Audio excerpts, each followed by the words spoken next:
ఇంతకుముందే వేటి news open చేస్తే ఒక న్యూస్ వచ్చింది. ఒక తమ్ముడు ఇంటర్లో ఫెయిల్ అవుతానేమో అని భయంతో రైలు కింద పడి చచ్చిపోయిందంట.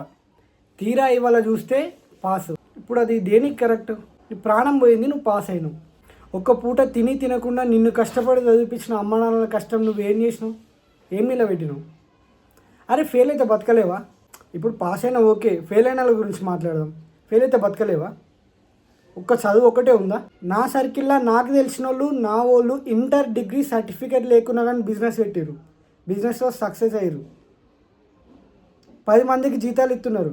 అర్థమవుతుందా? ఇప్పుడు ఫెయిల్ అయినావు, పానం తీసుకున్నావు, వస్తుందా మళ్ళీ? పానం వస్తుందా? పోయిన పానం. కొంచెం ఆలోచించుర్రి. 18-20 ఏళ్ళు మీ మీద ఆశ పెట్టుకొని మీరున్నారని బతుకుతారు వాళ్ళు. ఒక్కసారి చచ్చిపోయే ముందు వాళ్ళ గురించి ఆలోచించుర్రి. అరే ఇది కాకపోతే ఇంకోటి భయ్, అమ్మ నాకు చదువు వర్కౌట్ అవుతలేదు, లేదు డాడీ నాకు ఇది అవుతలేదు, నేను వేరే దాంట్లో ఇంట్రెస్ట్ ఉంది, అది చేస్తా అని చెప్పు. అప్పుడు నిర్ణయం తీసుకో భయ్. చచ్చిపోవడానికి ఆలోచనలు వస్తాయి, దీనికి రావా? ఇంకెవరైనా ఆలోచనలు ఉంటే మానుకోండి. ఆలోచించండి, కొంచెం మైండ్ పెట్టి ఆలోచించండి. ప్రాణం పోతే రాదు మళ్ళా.